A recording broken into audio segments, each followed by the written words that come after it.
1 million doses will leave India on Sunday, the 31st of January, 2021, fly via Dubai and land at OR Tambo International Airport on Monday, the 1st of February, 2021, at the time which will confirm closer to the day.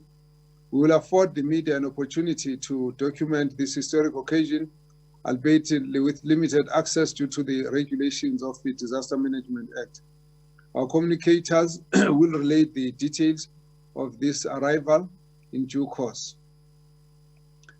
After the arrival of the vaccine, they will undergo some technical processes of quarantine, which is specified in the law, quality assurance, reconciliation, how many vials are there, how many are broken, how many needs to be returned back, and all of those issues.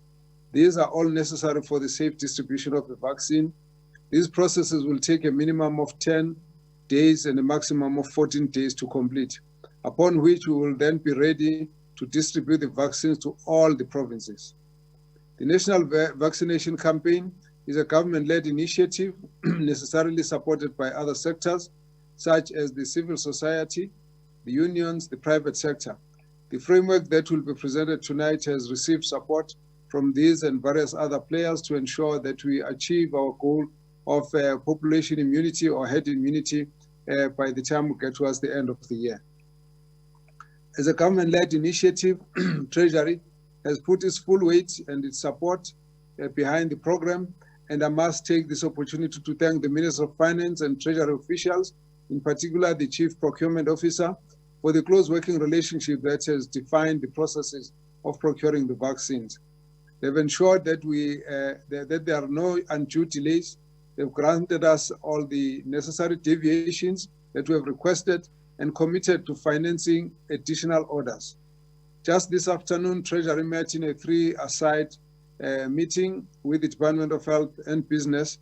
This type of multi-sectoral collaboration has borne the fruit we need to fuel our ambitious program. As we announced in the statement on the 22nd of January 2021, the Department of Health has made direct application to SAPRA for Section 21 authorization to supply the SII and AstraZeneca vaccine. This approval has been granted, and we do have the CEO of SAPRA, Dr. Boitumelo Simete Mokokoteka, here to take us through the authorization and how it will translate on the ground, as well as the processes envisaged for authorization of the candidates that will be used in the country. Another regulatory hurdle we had to manage was the GMO regulations under the Department of Agriculture that need to be adhered to for the importation of organic goods derived from genetic modification. It gives us pleasure to confirm that the Minister of Agriculture, Land Reform and Rural Development has signed regulations to waive the 30-day consultation period so that the agency of the vaccine rollout can be accommodated. This is in line with the requirements of agency under the disaster management situation. We're therefore pleased that from a regulatory standpoint, we are cleared to move ahead with the rollout of the vaccine and the mass inoculation campaign. Today, I'm joined by senior officials from the Department of Health, whom we will invite shortly to take us through the details of the phase 1 inoculation.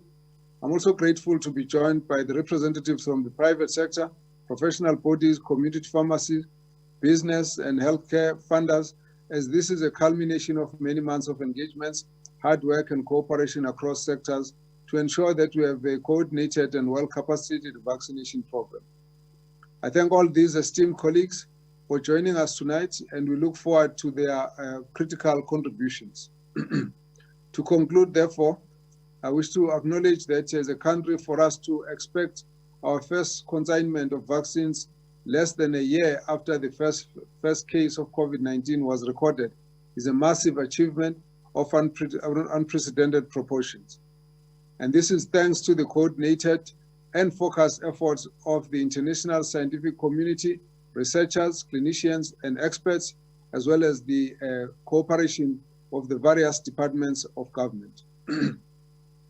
However, today I want to pay special tribute to those fearless compatriots who volunteer to participate in the trials, doing so without knowing whether they are getting the vaccine or placebo. Let us not forget these heroes who defied all anxieties and chose to be of service for the greater cause. It's only through human trials that we can truly establish the safety and efficacy of the vaccine. They were those humans. We thank them for the noble contribution which has brought us to where we are today. Without much further ado, let us then get into the business of this webinar. I'll therefore revert back to Dr. Manzi to introduce the first speaker for today. And at the end of it, there will be an opportunity for us to answer some of the questions that you might wish to pose. Thank you very much. Please, Dr. Manzi, if you can proceed from there. Thank you. Well, thank you very much, Minister. I must tell you, Minister, that the excitement is absolutely fever pitch. As you were talking, I was receiving phone calls from journalists saying, goodness me, all this breaking news. Thank you very much, Minister. Now, what we're going to do is we're going to take the public through the details of the phase 1 inoculation plan. Just to take the public just through the program itself for this evening, we have had our opening remarks from the Honourable Minister. We will now have Professor Barry Shoup, who's going to talk about how vaccines were made so that we all understand exactly what goes into the technology of making vaccines. We will then have Dr. Anban Pillay from the Department of Health, the Deputy Director General, take us through the different vaccines, their efficacy, how they get used, and their safety profiles as well. We will then get our information systems guru, Ms. Melanie Wilmerans, to then take us through the electronic vaccination system. This is the system which we said would be the system where we capture all those who are going to be inoculated and ensure that we can keep track of their inoculation and issue the inoculation certificates. Then Dr. Aquina Tulari from the Department of Health as well will take us through the service delivery model and funding. And we'll talk a little bit more about what will go into that particular discussion when we get to the segment. We will then have Professor Kollega Mlisana, who will give us a talk on myths and misinformation as an expert in the fields of virology and epidemiology.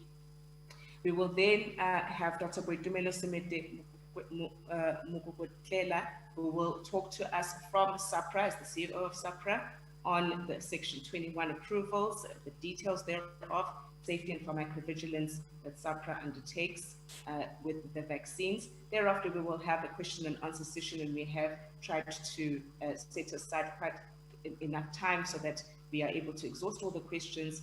And we will then have the Deputy Minister and the Minister closing for us by first addressing our people in vernacular, and then the Deputy Minister will then close the session for us. And so, without much further ado, I would like to invite the Chair of the Ministerial Advisory Committee on Vaccines, Professor Barry Shoup, to give us a presentation on how vaccines are developed. Professor Shoup, I see you there. Thank you very much. Over to you. Thank you very much, Dr. Manzi, for that introduction. Honourable Minister, Honourable Deputy Minister, the Director General, all protocols observed. Thank you very much and good evening to everybody. My job, as Dr. Manzi said, is to really give a very brief overview of how these vaccines are made. So I'm going to spring right into my slide presentation. I just need to have permission to open the slides.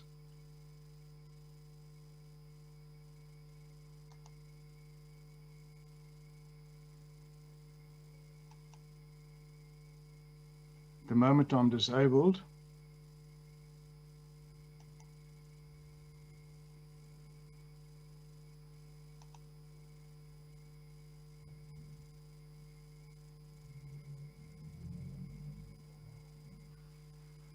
Otherwise, I wonder if the host can just give me. Oh, okay. Right. Professor Shoup, my apologies. It looks like you will be able to share your screen now. Thank you. Doesn't seem to want to. Disabled, it's disabled.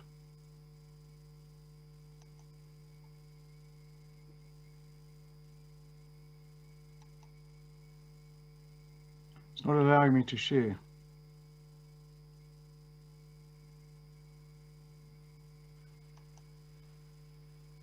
Professor, we'll just attend to the technical problem at the moment. Thank you and apologies.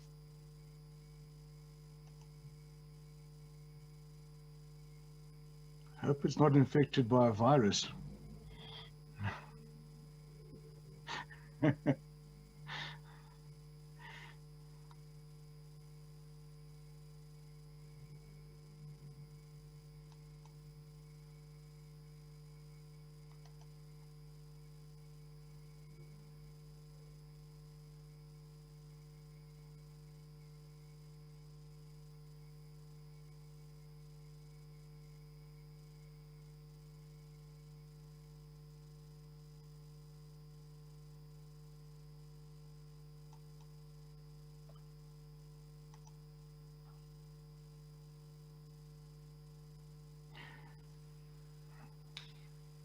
Sure, I'll speak Professor without... Shu, are you, we have made you a co-host. If you're not able to share the presentation, I think if Professor can just go ahead and just present without the presentations.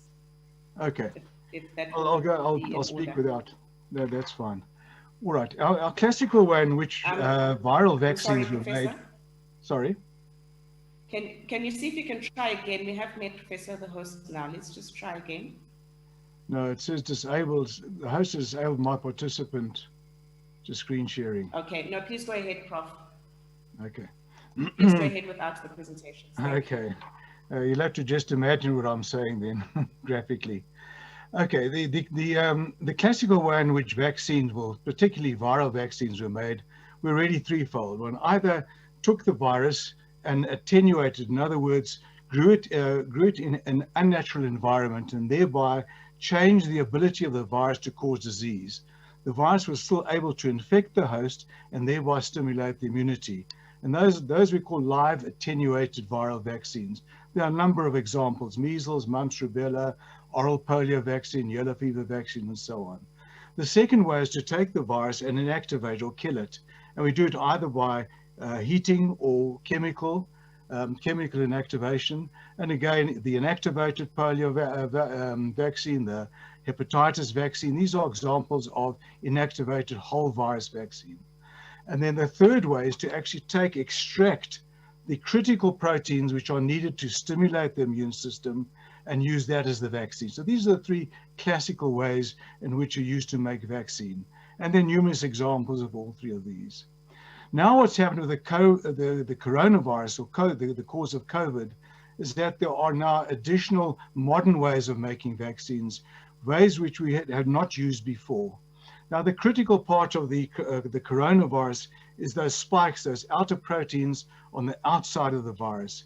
These spikes are what attaches the virus onto the receptor site in the cells that the virus is going to infect, and thereby establish infection in the host.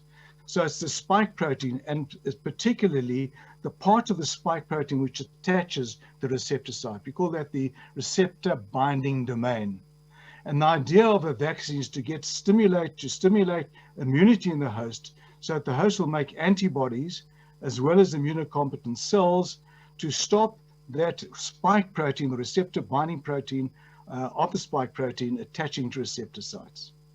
So there are various ways in which, in fact, various imaginative ways in which these vaccines are now being developed. Up to now, they're close on 300. There are about 292 prototype vaccines which are being investigated in different kinds of ways, using the classical ways, but also using novel ways to make coronavirus vaccines. Now, of these, there are really 6 vaccines which are in common use today, from those 290 which are still being developed. There's the AstraZeneca vaccine, there's the Johnson & Johnson vaccine, there's the Moderna vaccine, there's the Pfizer vaccine, there's the Chinese vaccine, the Sinopharm from China, and the Sputnik vaccine from Russia. Now, 2 of these vaccines use what we call messenger RNA. Remember, the virus itself, the genetic code of the virus, is actually an RNA strand, a single RNA strand. So how the mRNA vaccine works is that the particular part of that strand is snipped out, It's that part which will code for the spike protein, and in particular, the receptor binding domain.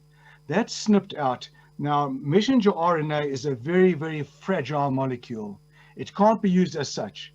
It has to be protected some way. So it's put into a lipid, a nanoparticle, a tiny, tiny lipid particle, a fatty particle, to encase it and protect it. Also, that's why the Pfizer vaccine is so sensitive to heat. It's got to be stored at -70 because the mRNA is very, very fragile. The lipid particle then gets injected into the arm. It's taken up by the muscle cells where at the injection site, and the RNA then gets into the muscle cells.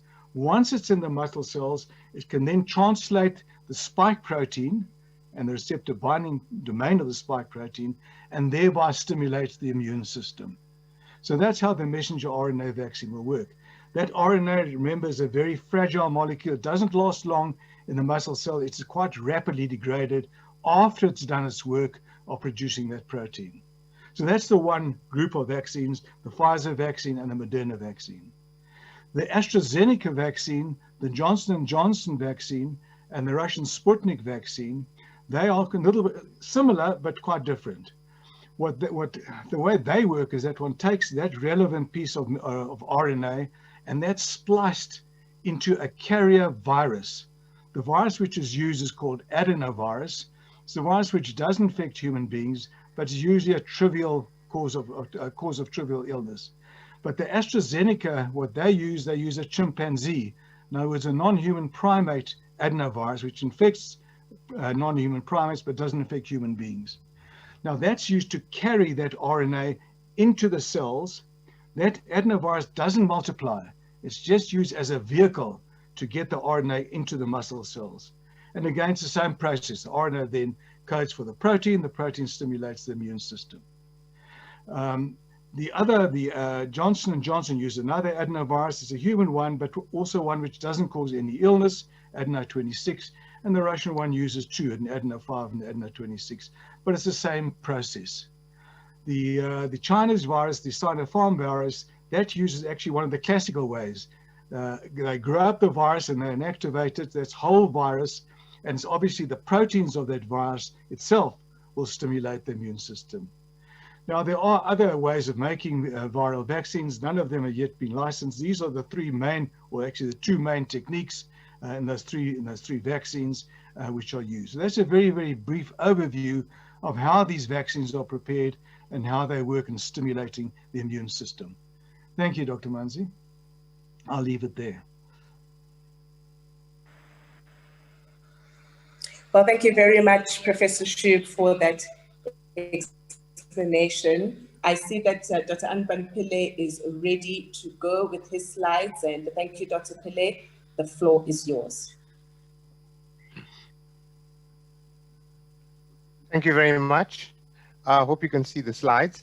I'm just going to take you through the overview of the vaccines that we are looking at and some that are coming in that the minister announced. If we go to the next slide, which is the AstraZeneca vaccine, you can see that this vaccine, which is being produced by the Serum Institute, is called the Covishield vaccine. It uses a viral vector technology.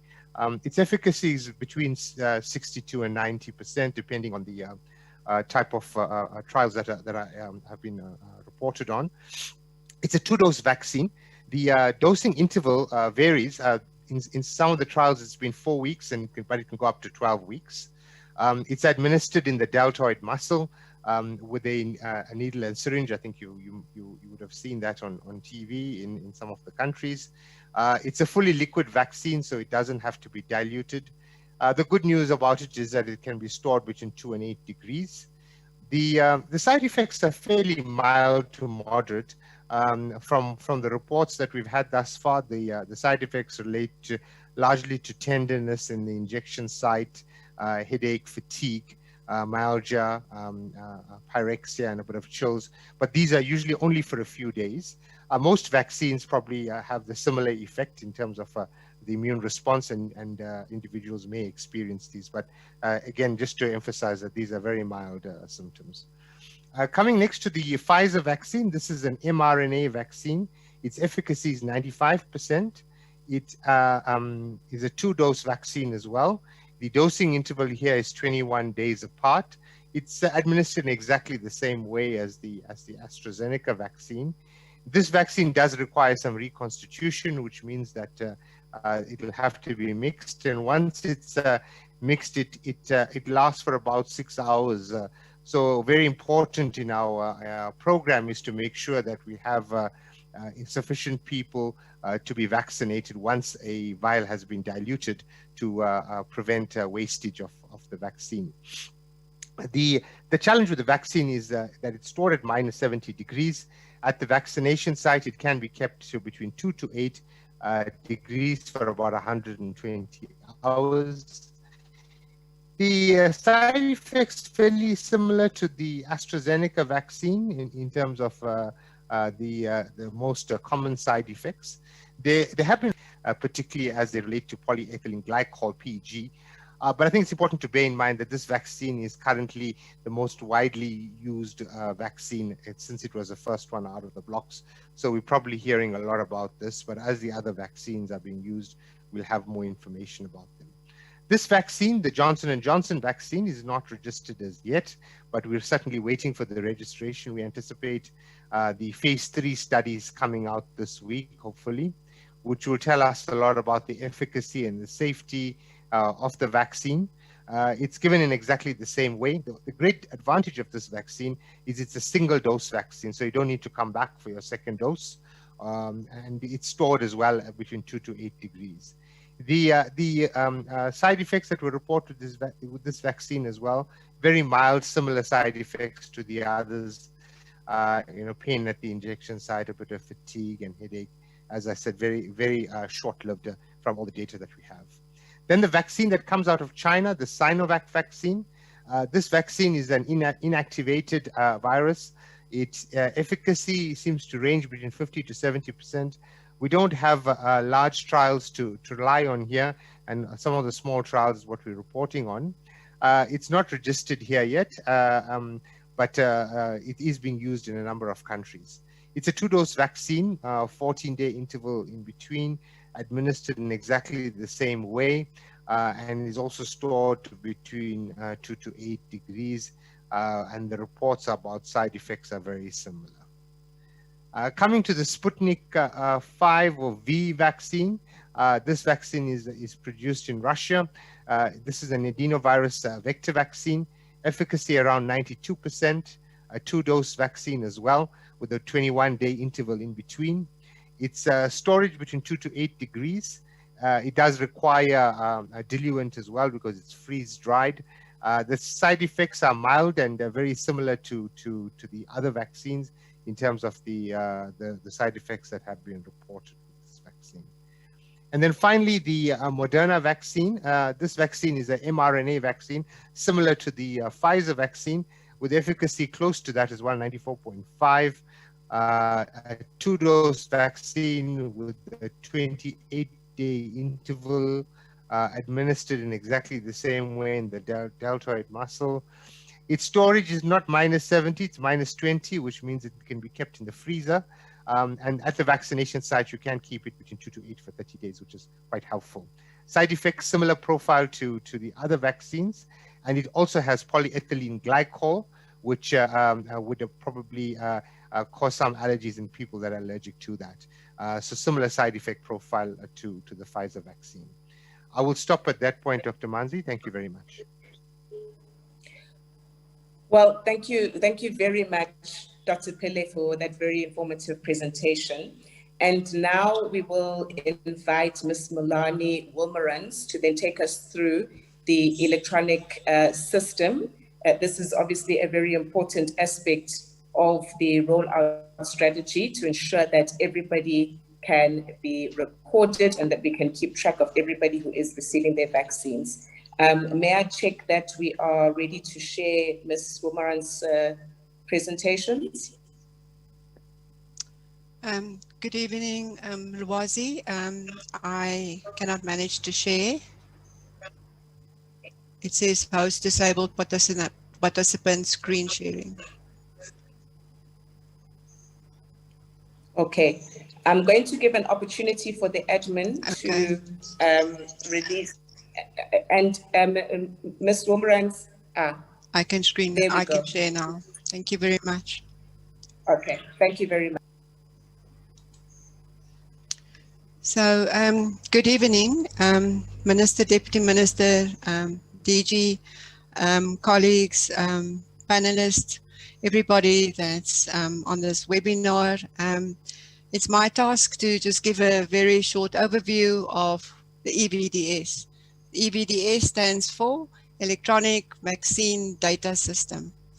This is an integrated online system that will allow us to capture all the relevant data that is associated with the administration of the vaccine. It's a data secure platform. It's a platform that has been built with an enterprise architecture that complies with national and international security standards. We've built in quite a number of controls that will allow us to, the system to enable processes for effectiveness and efficiency. I'm just going to give you a very short snapshot of the EVDS. So in terms of the electronic vaccine data system, the process for phase 1 starts here at number 1, which will, for healthcare workers to be enrolled for the vaccination. And this is linked to an electronic online application, which I will share more information with you just now. The second step is where the healthcare worker that has enrolled on this platform will be receiving a message to say that you have, you can go at this date to this place to go and receive your vaccine. The healthcare worker vaccinee, in this case for phase 1, will then go to that vaccination site with their ID book and their medical aid details if they are on a medical aid. They will also receive an SMS from the system to say that they can take to the site. And on that SMS, there will be a vaccination code, which they will show to the vaccinator at the vaccination site. The vaccinator confirm that they are eligible to receive the vaccine and also confirm vaccine consent. After that, the vaccinator will give the jab or administer the vaccine. It captures the required information on the EVDS, records the vaccination code that comes from the SMS. The healthcare worker will receive a message, an SMS message that they have received the first dose of the vaccine, and they will receive a message to say when they can receive their second dose. And this is the whole process for the EVDS in terms of supporting the vaccine administration. At the end of this, after the second dose, the vaccinee will be able to access through a secure platform an electronic vaccination certificate. And this whole vaccination process that is supported by the EVDS is also linked to the supply chain management, so that we ensure that when a vaccinee arrives at the vaccination center, there is enough supply to be able to vaccinate the vaccinees. The next part that I quickly want to zoom in to, which is very important and that will go live very soon, is the online vaccine self-registration for healthcare workers. This is an online application that can be accessed via a cell phone or via the internet on your computer, and it will just capture basic information to be able to then assign you or to tell you to which vaccination site to go, as well as on which date you can receive your vaccine. So we are saying that it's a vaccination appointment, and if you register on this platform, you will get an appointment and you will be sure that you receive your vaccine at that vaccination site. Everybody, all the healthcare workers that register They will just submit very general information, and one of the fields that they would complete is just their place of work. We will then use this, and we will then look at the registered vaccination site, and then we'll allocate where the vaccines is available, and we will allocate this individual to go to this vaccination site to receive their vaccine.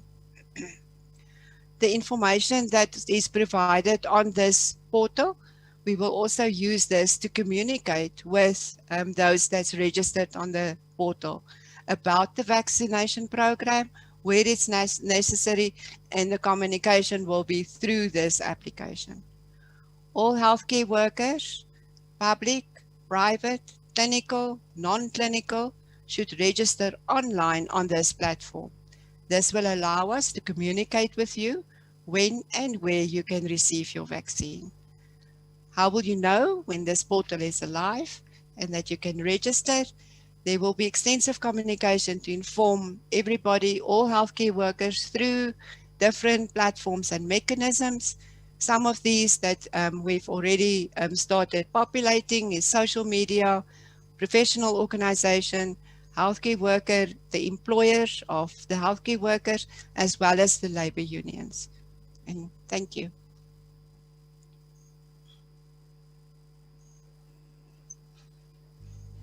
Well, thank you very much, Ms. Wilmerans, for that.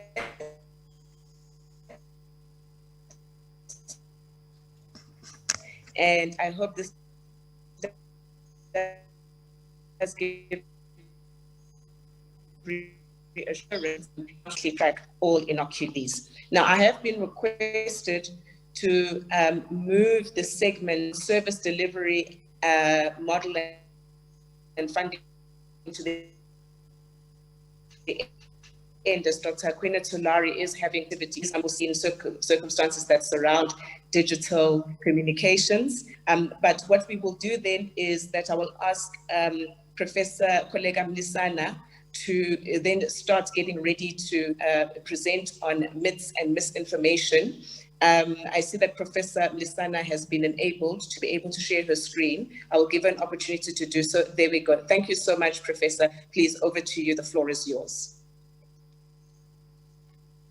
Thank you very much, Dr. Manzi, and Honorable Minister and the Deputy Minister and everybody, all the colleagues on the webinar.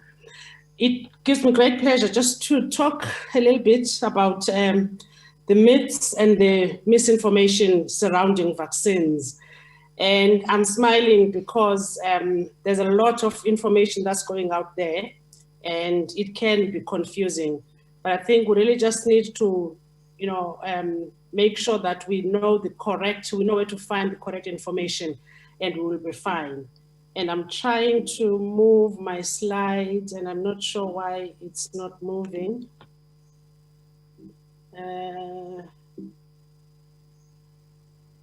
Okay, all right. So I thought where I will start actually is just to define, when we're talking about myths and misinformation, what is a myth? It basically, everybody knows that it's a widely held but false belief or idea.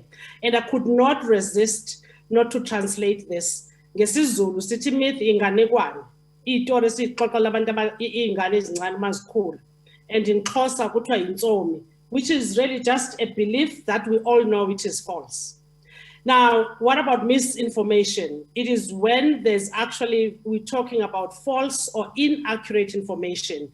And there's even a new word that now is called disinformation, which talks to a false or misleading information that is spread deliberately, and the emphasis being on deliberate. So we really need to be careful about disinformation as South Africans. There's a lot of talks about 5G and viruses, but really let's just be all clear that viruses cannot travel on radio waves or mobile networks. They are not able to do that.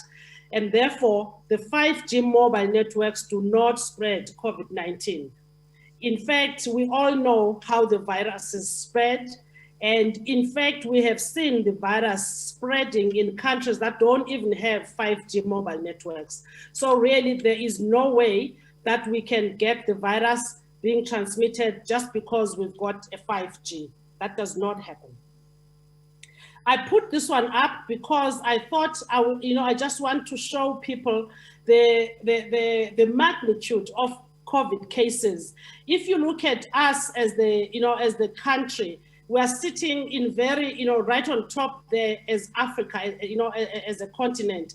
And you look at the rest of the other countries, the numbers of cases. So really, when we're looking at numbers, people are often associating all these myths with some of the US, citizens.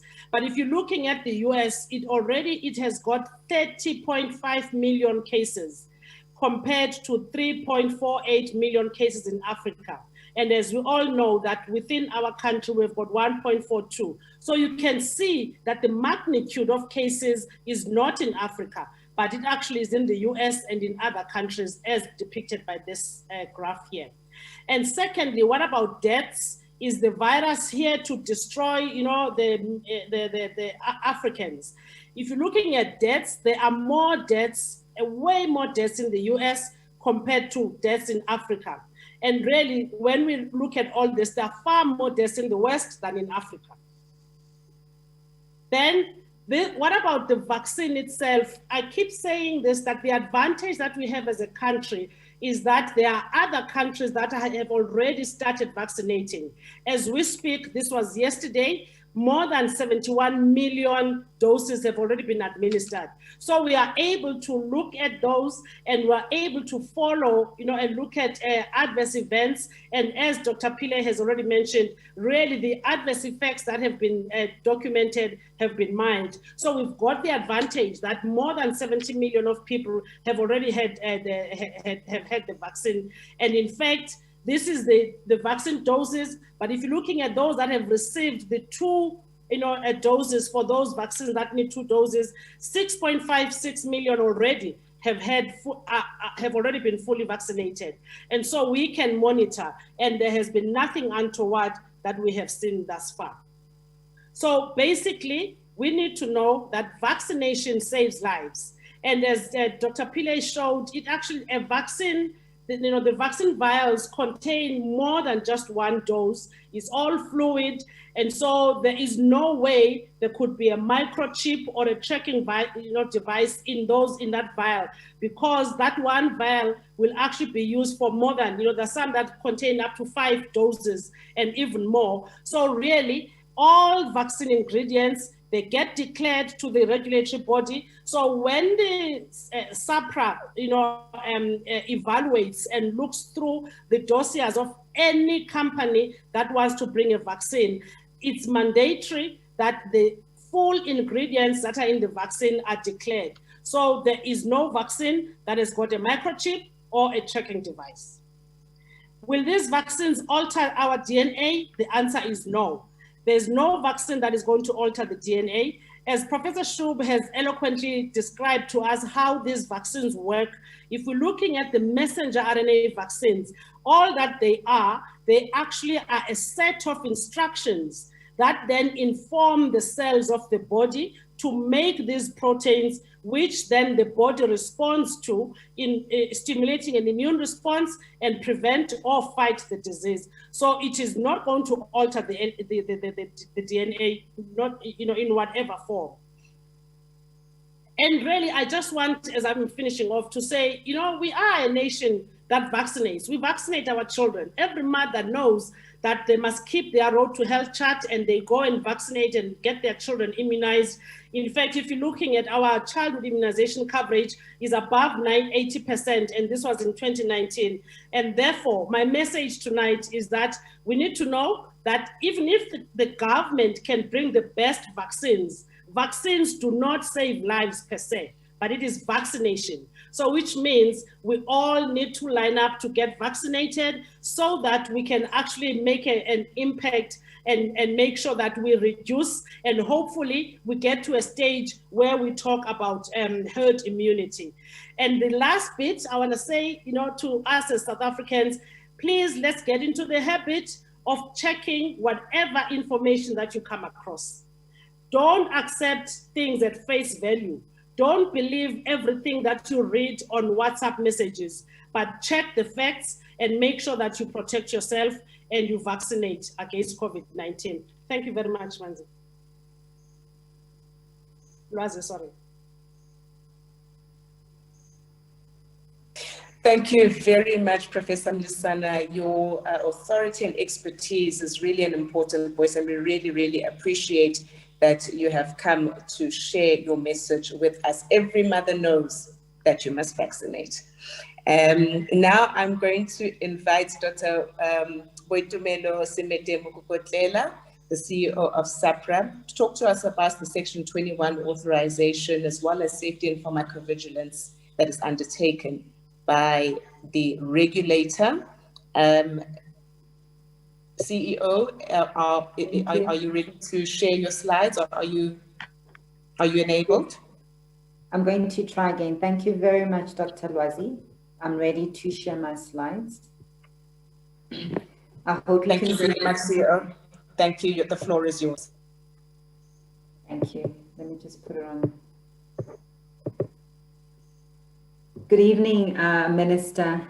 Good evening, members of the MAC Advisory and other colleagues, and good evening to the viewers.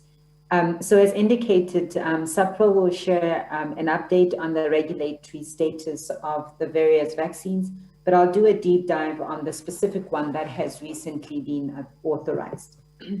So in terms of applications that are currently in our pipeline, you've heard of a number that are still in development and some that are authorized by other countries.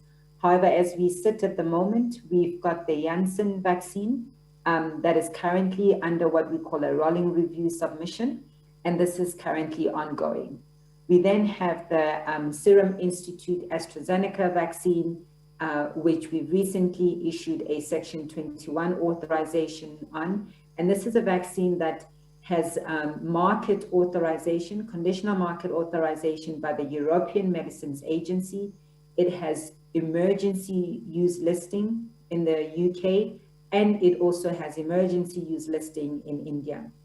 We have also received an application from Pfizer for their vaccine, which currently has emergency use listing in the UK, the US, as well as a WHO emergency use listing. And this is also under review by SAPRA. I'll do a deep dive on the Section 21 process that we followed. Again, it is to give the public confidence, as Prof. Koleka was saying, that SAPRA follows quite a rigorous process in getting to a position where they determine the safety, efficacy, and quality of the medicine. So Section 21 is a mechanism that we utilize, and it's under the Medicines Act, to grant access to unregistered medicines. So this is what when you see with other regulators, they would typically call it emergency use authorization. What we do with this mechanism is that we make a product available for a specific period of time that we determine. Again, it's applied where there are conventional therapies that have been ruled out or that have failed or are unavailable in the South African market.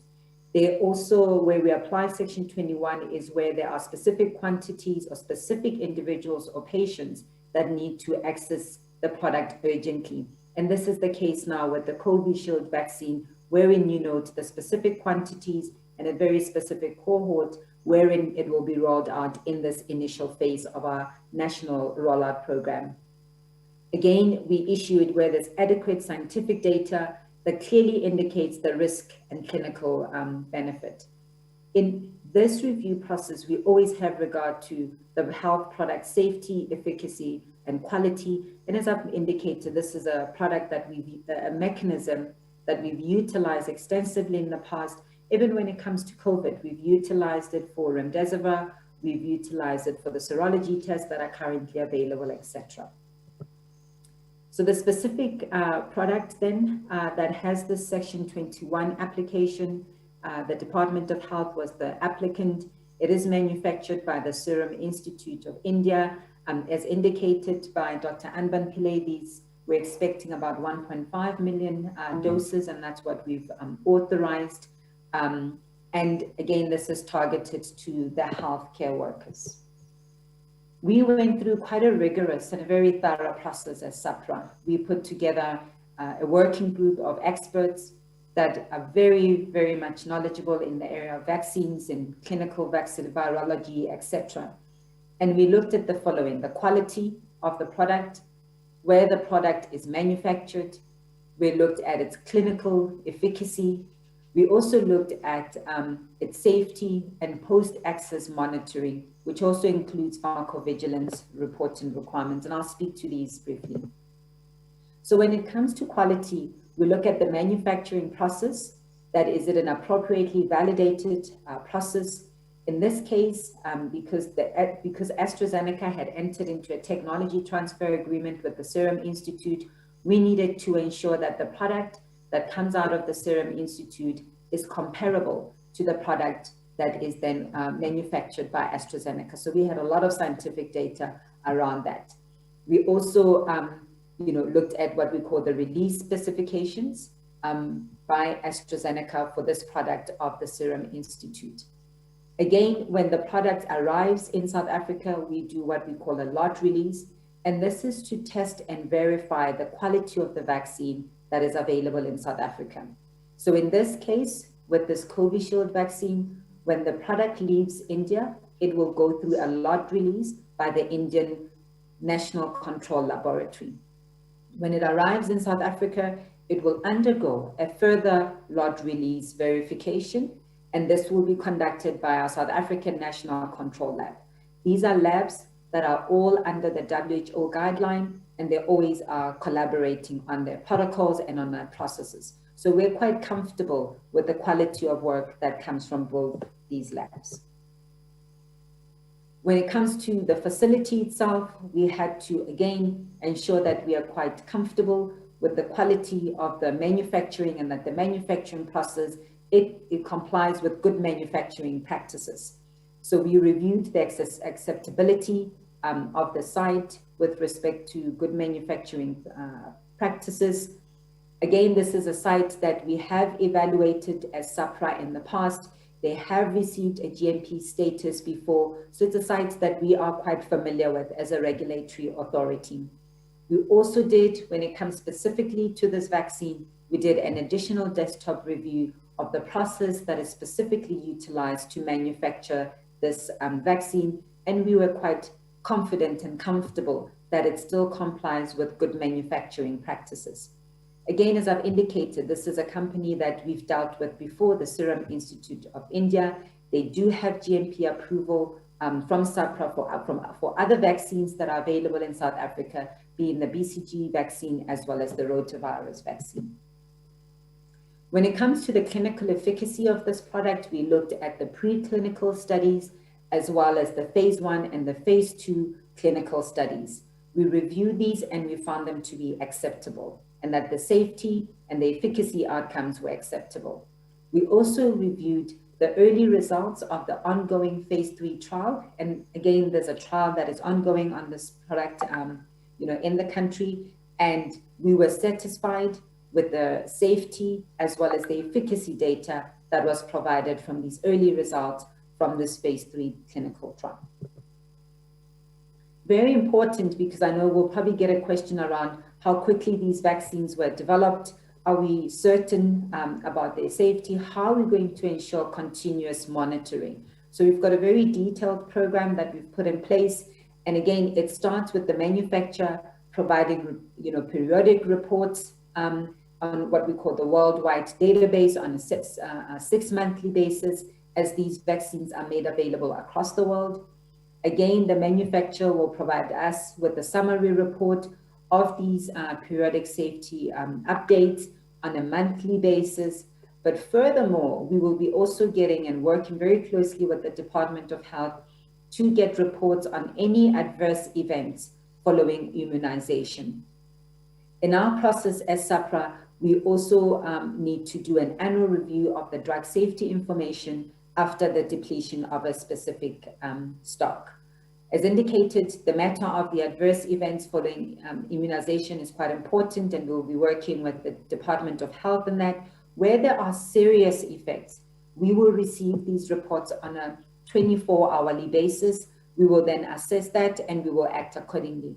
Where there are non-serious, as some that you've seen already been reported, we'll get these reports on a 7-day basis.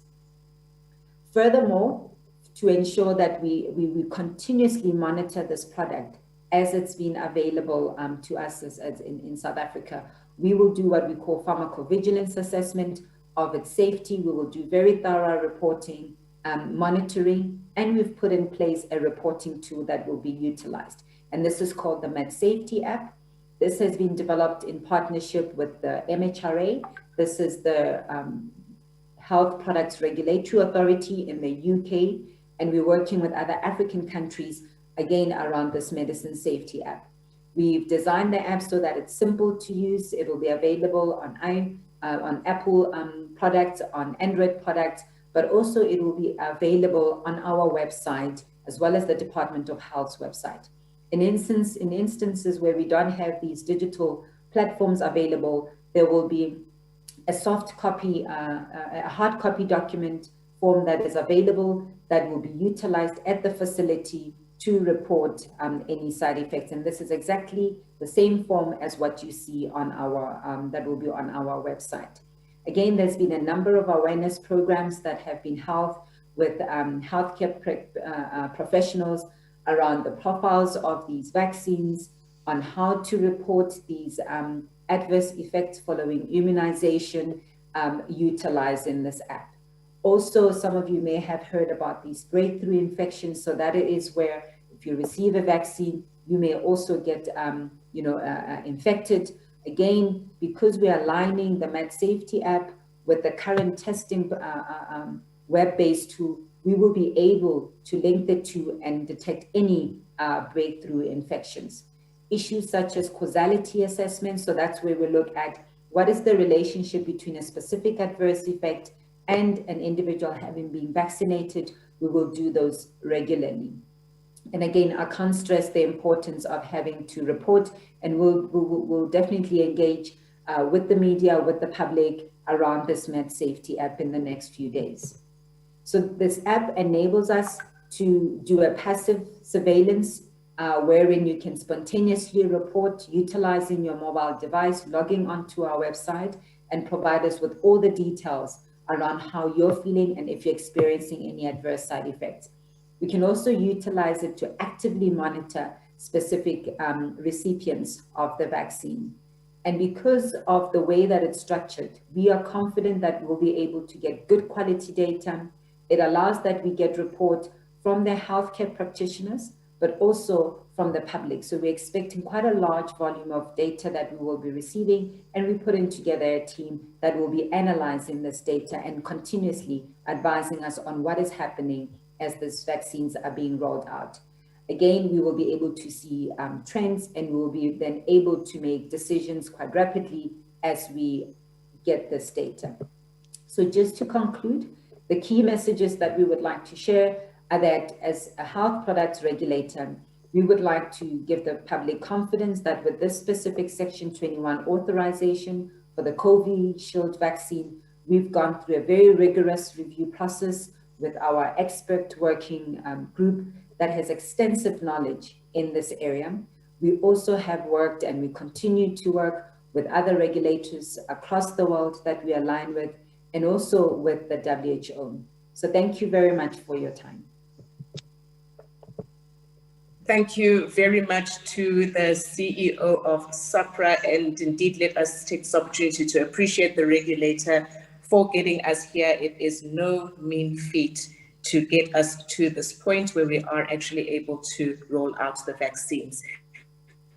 I am now told that Dr. Tulare is available for the most anticipated segment of these presentations, and that is the service delivery model. Now, while Dr. Tulare is preparing her slides, when she is done, as the Minister of Health alluded to earlier, the service delivery model and the service delivery strategy is a multi-sectoral approach. And we are extremely fortunate this evening to be joined by representatives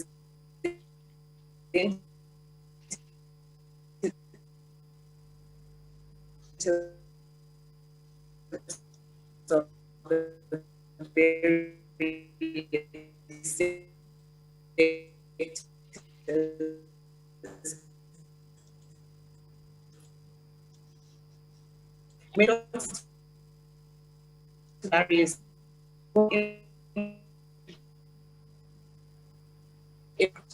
on two together with the Department of Health in collaboration.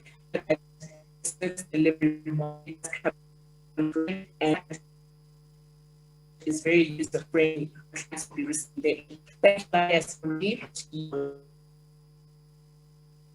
I'm sorry, Dr. Manzi. I think we need to check your sound. It might be getting interrupted, but you can proceed. But I think there have been a few comments that more people can't hear. So please just attend to it. Thank you. Please proceed, Dr. Tulare. Thank you, Minister, Deputy Minister, co-panelists and honored guests. I'm going to do a presentation on funding, cost recovery and service delivery platform for phase 1 of the vaccination rollout. The purpose of the exercise of vaccinating is to achieve herd immunity against the COVID-19 virus. And based on the advice that we have received from the Ministerial Advisory Committee on Vaccination, 65% of the adult population needs to be vaccinated to ensure that the population has got the immunity that it needs. And if we look at the South African population, 65% translates to 40 million people in the population.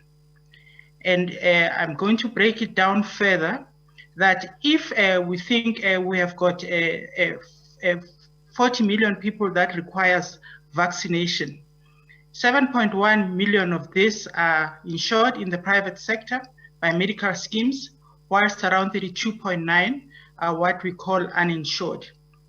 If you look at the population of healthcare workers, which is going to be the purpose of this phase 1 inoculation exercise, we have got about 1.2 million public servants who are insured or who are working in the public sector, and both in health and other sectors, and about 350,000 are insured in the public sector, and 170,000 belong to GEMS. The vaccine itself has been designated as a public good, and it will be delivered free at the point of care, and its delivery is based on the principles of social solidarity, so that we look after each other, all of us in our society. The funding for the vaccine will be predominantly from the fiscus, but it will be augmented by private funding sources. And as indicated earlier on, there are various sources from which we are going to procure the vaccine, and I'm not going to elaborate on these further. Also to indicate and to re-emphasize that government will be the sole purchaser of the vaccine for the national vaccination program, and to secure access to vaccine, government will ensure that we do this at the lowest possible price that we can negotiate. An identified entity will receive the vaccine and act as a central distributor for the vaccination, for the vaccines on behalf of government, and this entity will recover costs on behalf of government. As Milani had presented earlier on, we are going to be using an electronic vaccine data system that will coordinate, ensure that facilities that are accredited are on the system, that we coordinate a supply of vaccines, the pre-booking system and the vaccination itself, recording who is vaccinated, who is not vaccinated, and also helping us with any other information that is going to be used for planning, execution, and monitoring of the vaccination. In terms of cost recovery, we have got 3 approaches to a cost recovery mechanism, and this entails looking at the insured patients, how we recover costs from insured patients, how funding will be meted out for uninsured patients, and also the participation of private sector, such as private hospitals, industries, corporates that want to assist in augmenting the funding of the vaccination program. Then I'm going to break down this presentation into what will happen to those persons who are insured. For persons who are insured, funding will be derived from medical schemes. And for these individuals or persons, the vaccine will be administered free at the point of vaccination, at the point of service.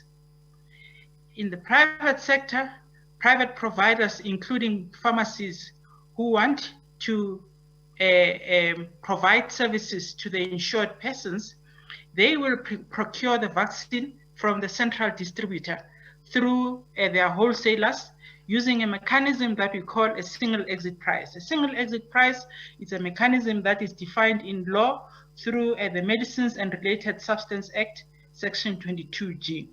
So it allows the country and government to publish a single exit price from which we can buy the services that we want to buy.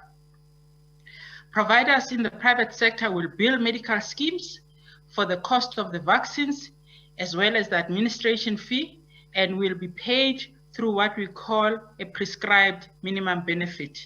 The prescribed minimum benefit is described and contained in the Medical Schemes Act, and it's a mechanism, one of the mechanisms for paying for benefits. We have already declared the vaccination for COVID-19 as a prescribed minimum benefit, which means that schemes are obliged to pay for this service. Schemes will be expected to pay directly to those that are providing services, whether it's hospitals, community pharmacies, general practitioners, or whatever mechanism that we are going to be using to provide the service. And they are going to pay this through what we call alternative reimbursement mechanisms, either prospectively or retrospectively, but it's going to be an inclusive fee, and we call this a capitation fee.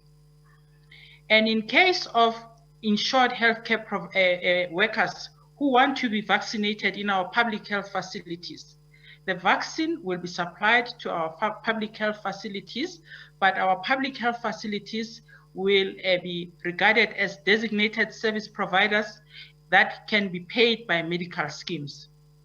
And they will be able to claim from medical schemes, and the money will come back into government through a system where the funds are retained and go back into the fiscus via National Treasury. As indicated, even for insured persons, they have to go through pre-registration, they have to go through making a booking and coming into a facility that has been assigned to them in line with what Ms. Volmarans explained earlier on. So the electronic vaccine data system will be applicable in this instance. For those persons that are uninsured, and I had indicated that our population, we've got 32.9 persons who are eligible for vaccination, who are uninsured, and of this, even the healthcare workers, there is a proportion of these that are not insured. For this component of the population, the public sector is the preferred provider for the vaccination. And since vaccination is a public good, government will provide funding for this section of the population. Uninsured health workers will also be funded by government, and in other instances where, for example, they're in the private sector and there's a private employer who is willing to pay for their employee, they will be allowed to do so. And there is a mechanism that I will describe in the next slide of how they are going to do that. For the uninsured who are using our public facilities, the vaccine will be received from the central distributor, but our provincial departments and our districts will not be required to pay for the vaccine from the central distributors. In the private sector, if our uninsured population wishes to access service through private providers, the private providers will have to purchase the vaccine through the single exit price mechanism that I explained earlier on, and they will be purchasing this through their wholesalers from the central distributor. But also of importance is that no person, uninsured person or insured person, will be expected to pay when they access the vaccine. So vaccination will be free at the point of service. Where there is a need to augment the public sector capacity to provide services to uninsured persons, government may or will contract private providers based on need, their location, capacity, and other relevant considerations. This is not something new. Government has already embarked on contracting private providers, for example, with the distribution of medicines with a central chronic medicine dispensing and distribution system, the CCMDD, where we distribute medicines to remote areas through contracted providers such as pharmacies. So these contracted providers, as indicated, may include private pharmacies, general practitioners, and other providers in line with their scope of practice. Uninsured persons who may wish to access vaccination services through public facilities or accredited private providers will also have to undergo a system of pre-booking and also making an appointment, and also for them to have their vaccination recorded and collected into our EVDS. The contract that a government will be getting into with private providers will include a portion for administration fee that we have set between 50 and 60 Rand per patient, and this will be inclusive of VAT, and government will reimburse this to private providers. Of importance also is that our uninsured persons will need to have their identity document, and we have, as they are registering, if ever they are not on the health patient registration system that is already in existence in our facilities, then this will be activated so that we are sure that we are identifying the correct person. Then I had indicated that a private sector or corporates may wish to also provide funding and services for their employees. It is important that we recognize the participation of the private sector, because if we want to achieve herd immunity, we need to have a collaborative effort amongst all of us, amongst all key stakeholders. And business funding should be aimed at ensuring that we cross-subsidize the cost of herd immunity and the associated social and economic benefits of achieving this herd immunity. And a business may also opt to make a contribution through an identified mechanism to ensure that this herd immunity is achieved. Business has indicated that they would want to opt either to cover a population of the unemployed, the population that is uninsured, or the population that is residing in the vicinity of the places of work. And this they may do through their occupational healthcare services that are available at workplaces or through contracting for such services. If ever services are procured for delivery of the vaccination through the private sector and corporate mechanism, they will have to procure the vaccine through the central distributor using a wholesaler, also at a single exit price. What we also want to be clear about is that if communities or employees are vaccinated, they are going to receive their vaccine free at the point of service, and the business or corporate will bear the cost. Persons wishing to access vaccination may do so through their workplaces or if ever the employer identifies an accredited provider, whether it's a GP, it's a nurse, a practitioner, or it's a pharmacy, they may do so, but they are also going to be required to register through our electronic vaccine data system and with pre-booking and recording of all the vaccination activity. In summary, therefore, let me say that if we have the public sector as a delivery platform, I'm going to break down what will be the role of medical aid schemes, the service providers, where the stock will be coming from, and the type of reimbursement. So for the public sector health facility, personnel who are on medical aid will have to be funded through their medical schemes. The services that are provided in the public sector hospitals or facility will be delivered through a vaccination team. And I just want to remind ourselves, we had said that the public sector must be a designated service provider for a scheme such as GEMS or any other scheme that is not GEMS. There are lots of other schemes that are covering public health sector employees, and these may also be a part of the process of paying the service provider, which will be the public health sector facility.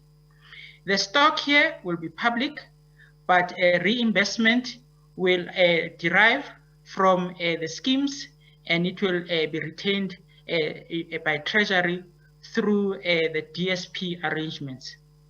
For those personnel that are without a medical aid coverage, but they want to be receiving the service in the public sector, the services will still be delivered by a vaccination team. The stock will be none, but there won't be any need for reimbursement, since these are persons or the category that will be funded directly through the fiscus. If the service is delivered in the private sector and the person is on medical aid, and the services will be provided by the private health facility, the stock will be private. It will be procured through the single exit price from the central distributor via the wholesaler, and the provider will submit its claim to the medical scheme, and the medical scheme will reimburse the provider. The fiscus will retain the funding through the initial mechanism of purchasing from the central distributor. For personnel without medical aid, there are two options. Option one, where the services are provided by an employer through the occupational health service facilities at the workplace. The stock in this instance will be private, and the employer or the one who is going to be providing the service, either the corporates or other private role players, they will purchase their stock of vaccines from the central distributor at a single exit price, and the employer will supply the vaccine to the workplace or to an identified service provider. And the employer or the corporate will have to reimburse those that are providing services at the occupational health facilities. The other option is to refer those that are without medical aid back into the public sector, which is the preferred option for delivery.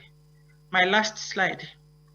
If ever we are looking at a variety of platforms that we can use also to deliver, we have identified a critical component as private pharmacies that have got a guaranteed cold chain in their facilities, and they may opt to look at after medical aid patients or those that are without medical aid.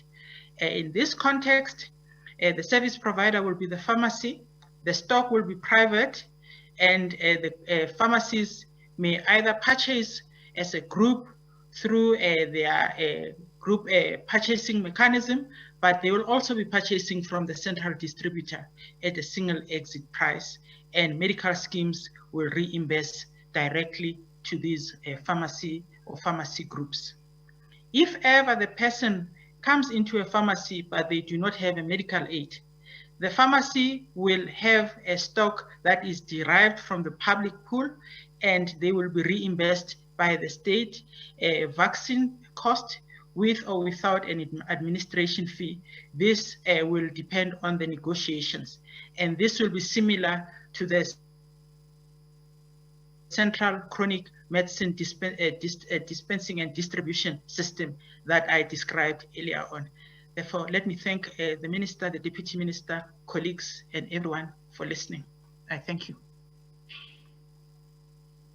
Well, thank you, Dr. Tulari, very much for articulating the service delivery model. And now, as we alluded to earlier, may I invite our partners to come through. I'm going to introduce each and every one of them. We will ask Dr. Zodwa Ngobese to first come through.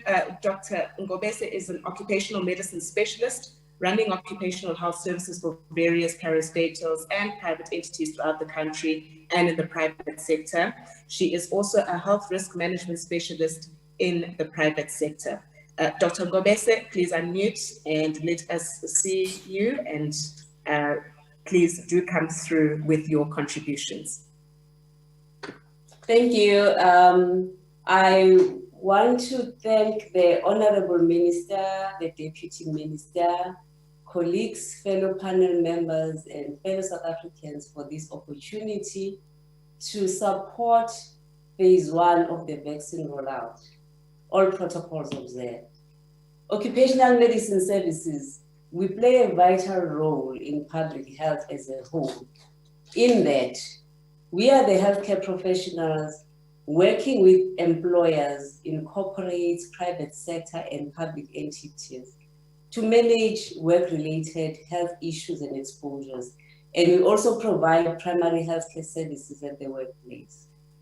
For that reason, COVID-19 has become one of the risks that we manage on a daily basis. It has become our so-called new normal to deal with the management of the risk of COVID-19 on productivity, quality of life, morale of employees, and the workforce as a whole.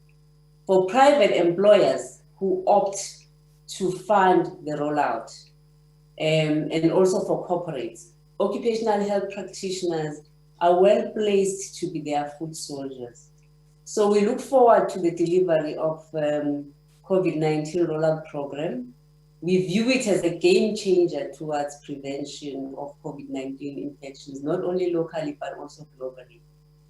And we wish to place on record that we wish to be the active promoters of this program in the workplace, because we believe that the health promotion we give to employees can also be shared and add value to their families. So we recognize that our country needs all hands on deck, and we fully support the program in its efforts to ensure and promote high levels of uptake of the vaccine in the country. We are a resource that has the capacity to do that. As some people say, we can, you can, we all can. Therefore, we wish to support government and enable our country to achieve herd immunity as quickly as possible, because we view the vaccine as the one critical public health measure toward stemming the spread of COVID-19 countrywide and globally.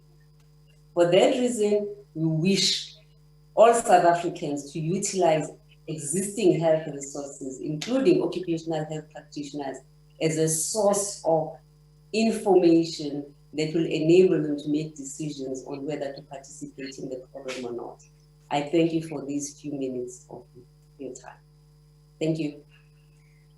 Thank you very, very much, Dr. Ngobese. Let's move right along to Dr. Tutula Balfour. Now, Dr. Balfour is a public health medicine specialist and the head of health for the Minerals Council of South Africa. Very important figure in the landscape of healthcare in this country. Dr. Balfour, the floor is yours. Very much, Chairperson. Honorable Minister, the Deputy Minister, all protocol observed. Thank you very much for this opportunity. There is no doubt that business, which is BUSA and B4SA, and the mining sector in particular, can play a major role in the end-to-end planning and rollout of the vaccine program to assist government and the nation. We see this as a very critical national effort. Business has stepped up as it has done in the past to offer its support to government in the distribution of vaccines to, in our case, mining employees and mining communities, in line with the clinically established national priorities. As Professor Mlisana had said, the key here is that it's not vaccines that are going to save us, it's vaccination. And therefore, our collective priority and responsibility as a nation is to get as many jabs in arms as possible, as quickly as possible, to save lives and livelihoods. Using our significant healthcare infrastructure and capacity, business, including the mining sector, could have. I'm sorry, Dr. Balfour. Dr. Balfour, please just pause there. Dr. Ngobese, please. Let me just mute.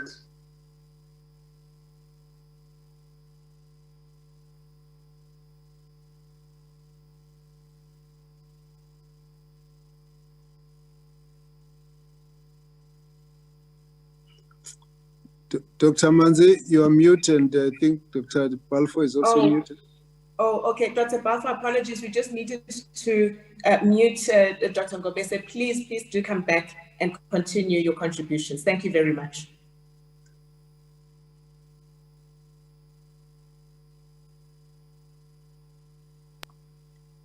Can you hear me?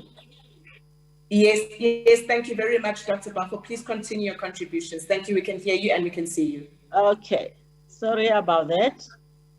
I was saying that, you know, as business, which includes the mining sector, we've got significant healthcare infrastructure and capacity, which can be used to drive the vaccination process. And we hope to be designated as key points of care. It is time for agency and also partnership, and will play an important role with government and with trade unions. If we have the vaccine, we've actually worked that out that the industry can administer about 60,000 to 80,000 vaccines a day. So within 2 months, we could vaccinate between 2.5 million to 3 million people. We currently have a workforce of 450,000 people. So it would mean that would be vaccinating at least 5 more people, you know, per employee that we have. As business, we will look at how we will best support the funding of the vaccine program. I was listening to Dr. Tulare and the various permutations regarding support that can be provided. We are ready to step in, you know, where required to support the funding of the vaccine program.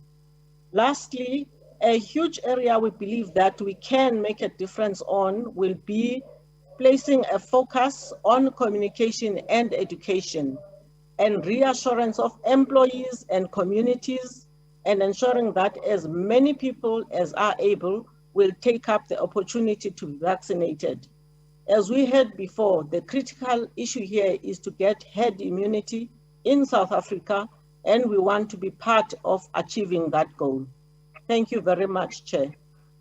Thank you so much, Dr. Balfour. And it really is very reassuring that the sector has got so much capacity, not only to communicate,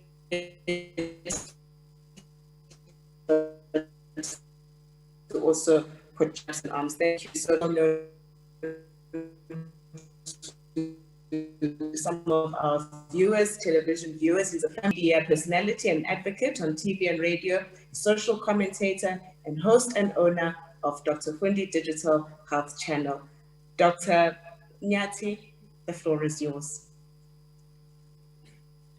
Good evening, Chairperson, Honorable Minister, Dr. Zweli Mkhize, Deputy Minister, Dr. Joe Patla, eminent experts and co-panelists and many distinguished participants within this webinar.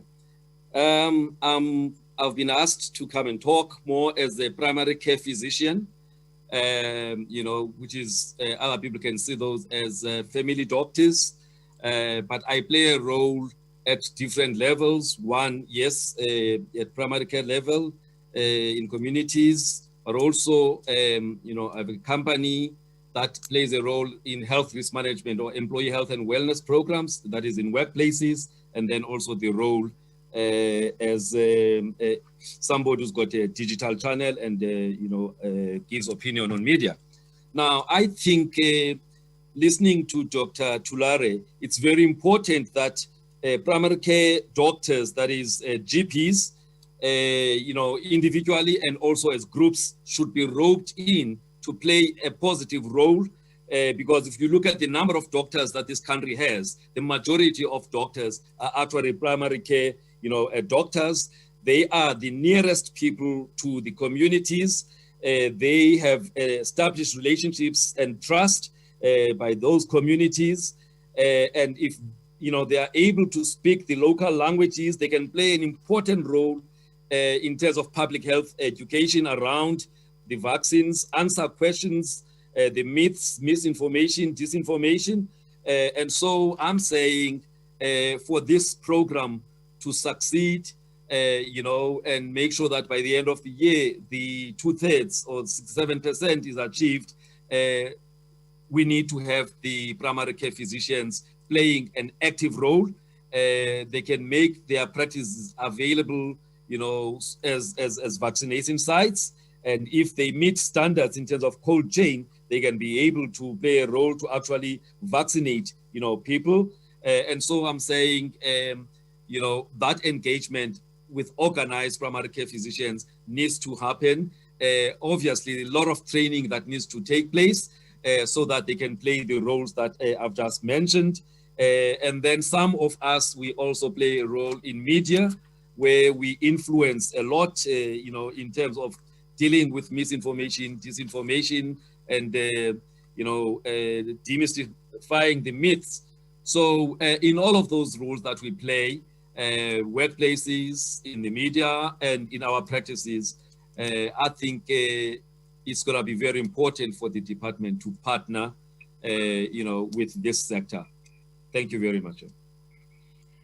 Thank you very, very much, Dr. Fundi. And indeed, we do agree that the role of the family physicians, particularly the community family physicians, is particularly critical, not only in ensuring that we do achieve that herd immunity we keep talking about, but also in their ability to be able to communicate with the community members that they are so close to, and they know very well, and they know all their families and the uncles and everybody. So very, very important role that they play. Thank you very much. We'd now like to invite Ms. Melanie Da Costa, who is the Director of Strategy and Health Policy at Netcare and a member of the Private Sector Coordinating Committee of the National Coordinating Committee of Vaccine Rollout.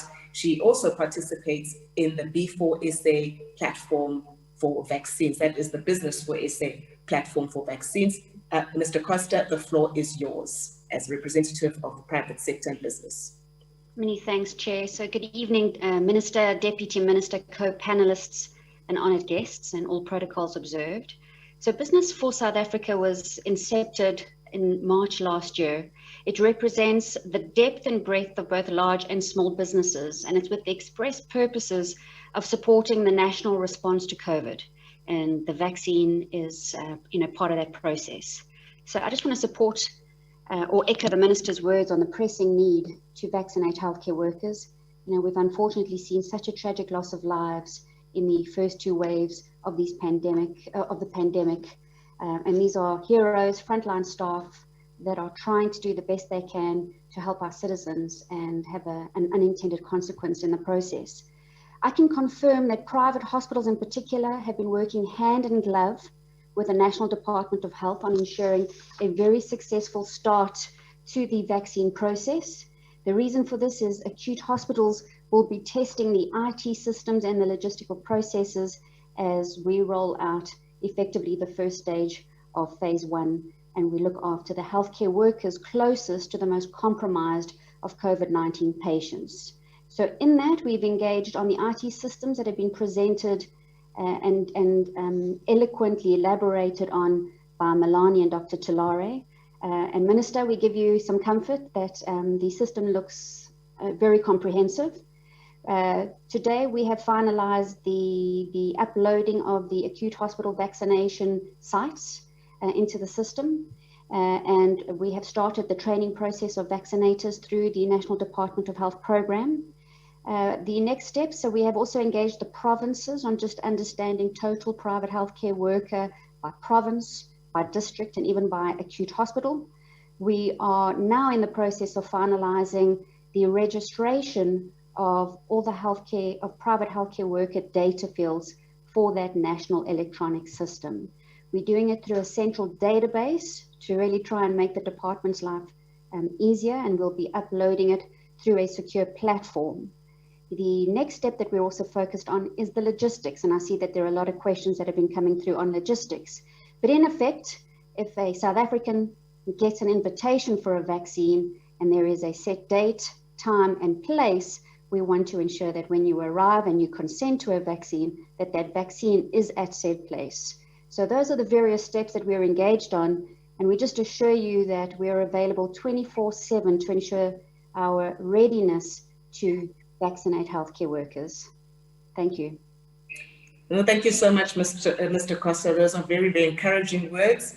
The carriages of this train are really starting to click together, and that is extremely encouraging.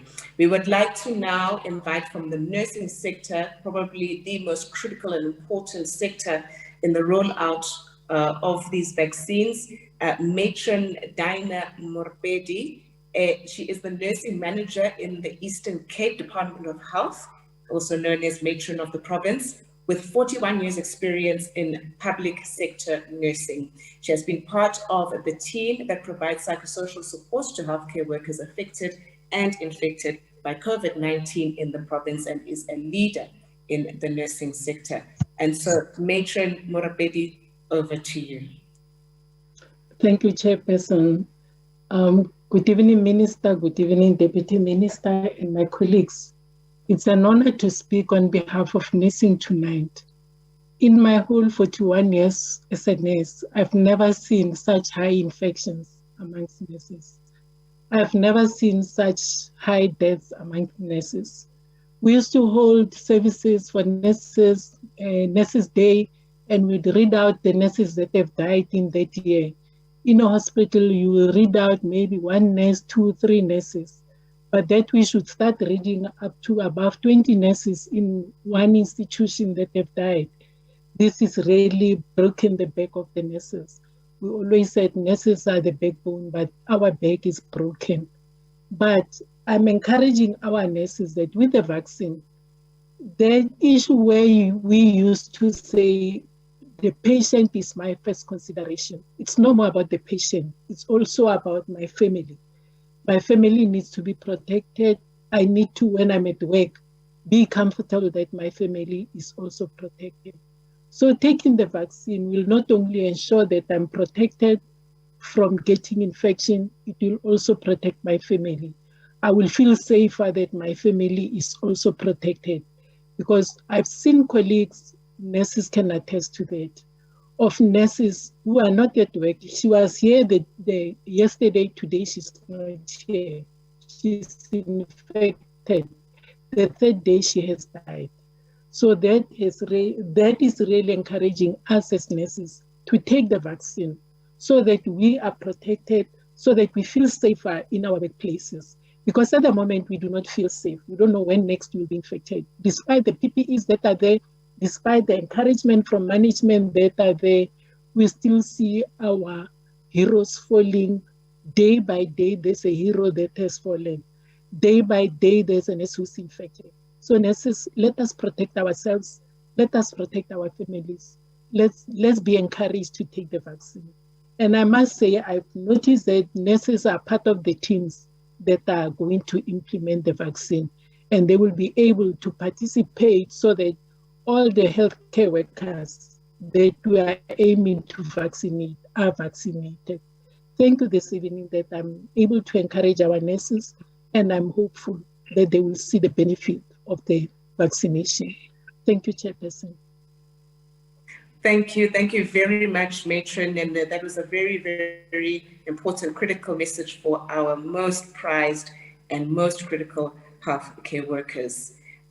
We would now like to invite Dr. Stan Muluabi. He's no stranger. He has joined us on several webinars, and of course, he is the Principal Officer of GEMS, and he will be talking on behalf of the funders.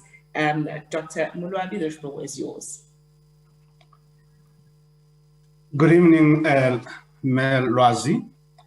Good evening to the Honorable Minister of Health, Dr. Zweli Mkhize, Honorable Deputy Minister Joe Pahla, the DG, Tate Buthelezi, the DDG, Dr. Anban Pillay, co-panelists and members of the media who are present. We are indeed honored to be afforded this opportunity to participate in this august occasion. By august occasion, I'm actually referring to both the webinar we are having tonight, but also to the program of the vaccine rollout.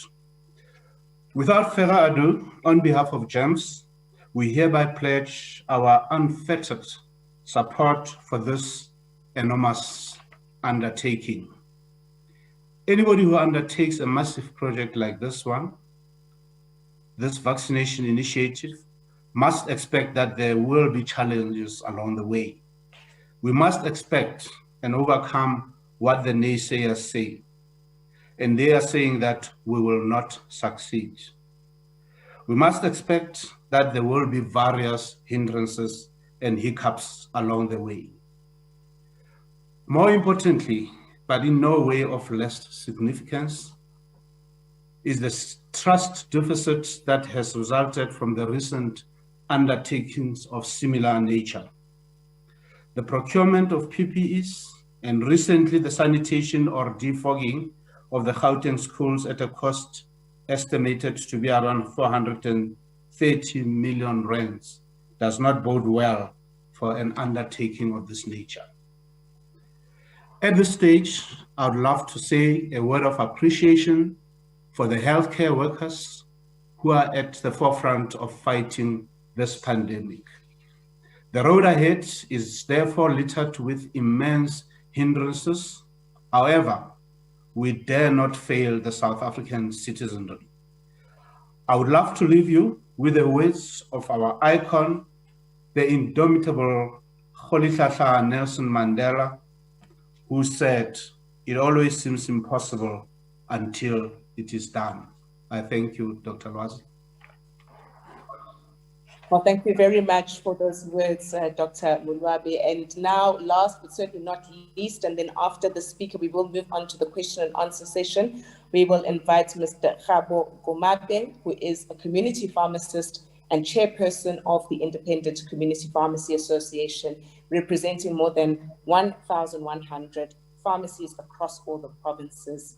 And we all know just how important the community pharmacy is to ourselves as our daily lives, the diverse services that they offer, and now they're about to add one more critical service to their portfolio of offerings. So, Mr. Kumape, over to you.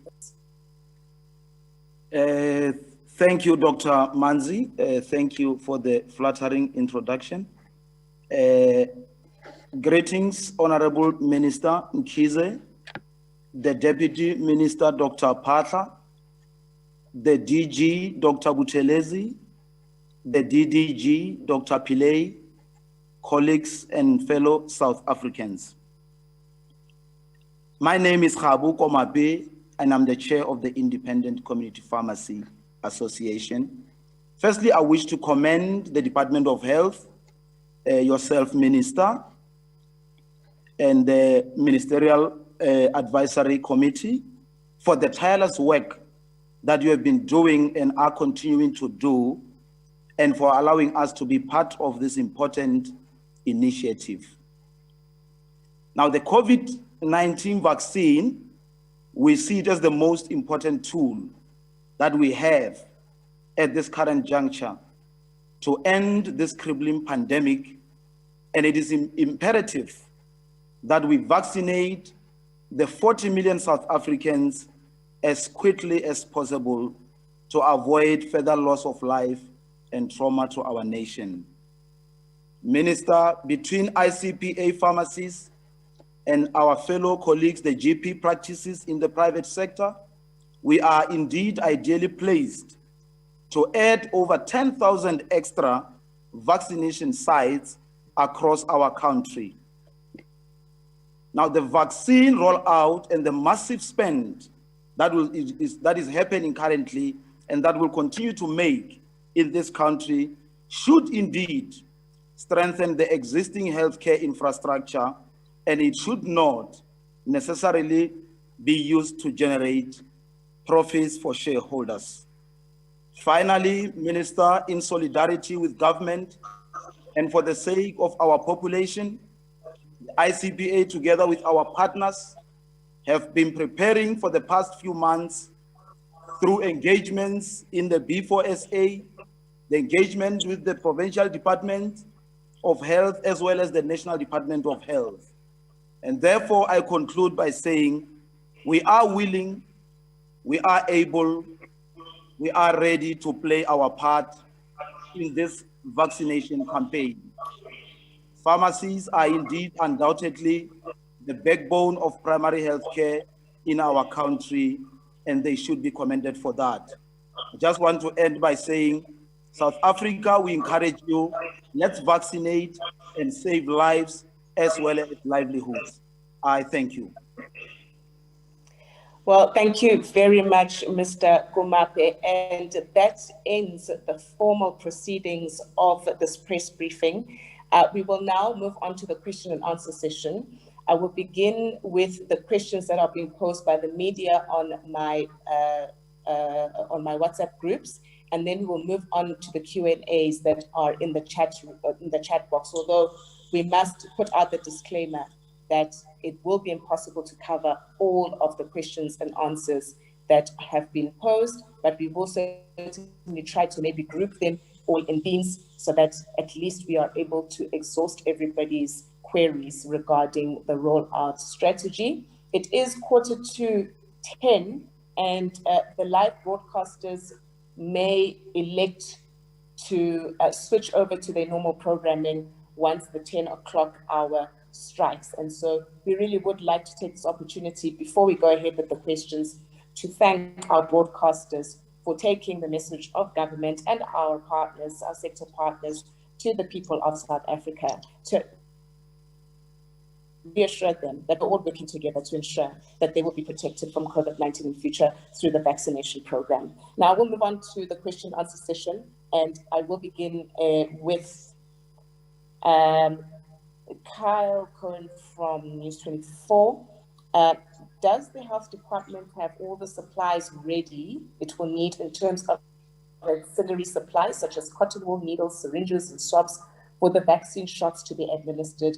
How will these supplies be procured? And if I may, I think I will ask Dr. Anban Pillay to perhaps tackle that one. Then we have a question from Nadia Hannibal from NATFEC 24. How will you check that a registered person is a frontline healthcare worker? What measure is used to ensure only frontline healthcare workers get prioritized during phase 1? She has two follow-up questions which say, what is the estimate timeline for the start of phase 2? And how do you classify people with underlying health issues? Are there fixed parameters? The third question is, at which point will companies be able to be part of mass immunization of employees? And will this be possible by winter of 2021? Can companies also provide vaccinations for employees who have medical insurance? Dr. Tulari, I think I'll ask you to tackle Nadia's questions. Estelle Ellis from the Daily Maverick asks, will foreign doctors working in SA also qualify for vaccination? I think maybe, Dr. maybe you can also handle that one, or Dr. Anban Pillay. And then we have a query from Christian Duplessis from NATFEC 24. Apparently, the AstraZeneca vaccine is sensitive to light. What plans are in place to ensure it does not get damaged? Dr. Anban Pillay. And then last one from this set of questions is from Tamar Khan from Business Day. How will the private sector rate for vaccines be determined? That is, how will the SEP be set for each vaccine? And at what point will the President and members of Cabinet be vaccinated? Honourable Minister, perhaps that second part of the question can be yours, and the first part of the question can be taken by Dr. Anban Pillay. And she has a third question, which is, has the definition of essential worker been determined for phase 2, and does it differ from the essential worker list defined in the lockdown regulations? Thank you, panelists. I will stop there for now, and we can take the answers to those questions.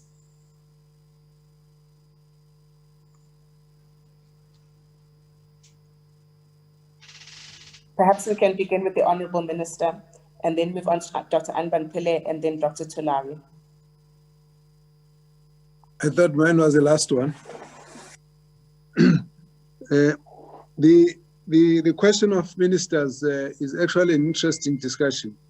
On the one side, we have had people who have said that the ministers and parliamentarians must be in the forefront, and they must do so, because some people were very skeptical, just to give confidence.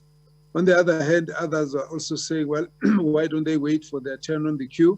Others are saying that let's deal with the health workers and leave the political leaders for later.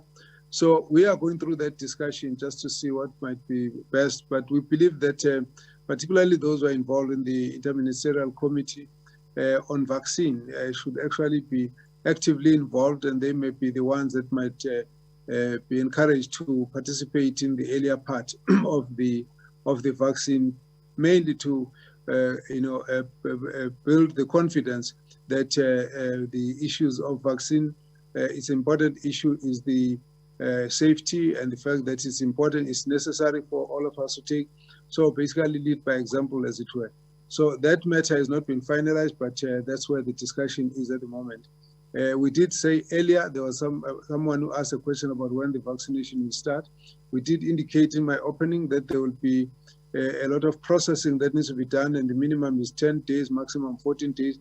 That's the timeline within which we expect that the vaccine will be will be administered as soon as all of the processing would have been done, minimum 10 days. And so all the timelines have been put out there. So we anticipate that it should be possible around the second week of February. Thank you. Thank you, Honourable Minister. Dr. Pillay. Thank you, Dr. Manzi. So from the questions I have, firstly, on the question relating to supplies, I think it's important to recognize that the supplies that are going to be used are used in the health system currently, and there are a number of contracts available to procure these items, such as needles, syringes, swabs, PPE, etc. It's also important maybe to bear in mind that we currently have an extensive vaccination program that comes to close to 20 million South Africans every year that are vaccinated, or doses that are administered. So the health system is quite used to the vaccination program. Clearly, this is at a scale that's much higher than we previously delivered. But in terms of the specific supplies, we have quantified them, we have informed the suppliers, and the provincial health departments will engage with the suppliers to order from those suppliers that have been contracted to supply these items. We understand that there will be sufficient supplies of them. On the question about foreign doctors, well, all healthcare workers that are working on the platform will be part of phase 1. Whether they're of South African nationality or not is not relevant, because they're healthcare workers working on the platform, and we'll deal with that as such. Yes, the question about the light sensitivity of the AstraZeneca vaccine is noted, and I think there are a couple of other vaccines that also may have that challenge. The supplier is providing the vaccine in a packaging that protects it against light and it will be stored in the fridge. So we anticipate that will not really be a problem, although during training, I think it's important for us to emphasize that point, so that those that are involved with the vaccination program don't take the vials out of the packaging and expose them to light. How is the SEP calculated?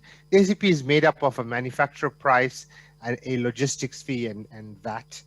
We have been in discussions with the industry about what the manufacturer portion would be, or what would be the cost price of the medicine as such, without the logistics portion, and we're going to add that on clearly so that it's an inclusive price with VAT.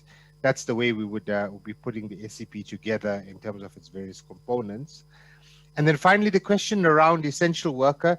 Yes, we're using the definition that's available in the regulations. However, the Ministerial Advisory Committee has been engaging with other inputs of stakeholders that have proposed that that would need to be broadened given some of the implications of essential workers in the context of vaccination. So I think the Ministerial Advisory Committee may have a revised list around essential workers as we move forward.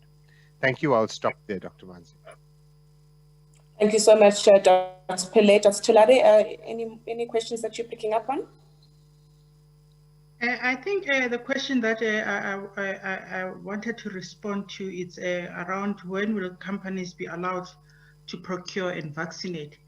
And part of the reason why we've established the Vaccine Coordinating Committee, the National Coordinating Committee on Vaccinations, and that committee, including a component of the private sector, is precisely to have the private sector involved in the planning of the execution of the vaccination program in that sector.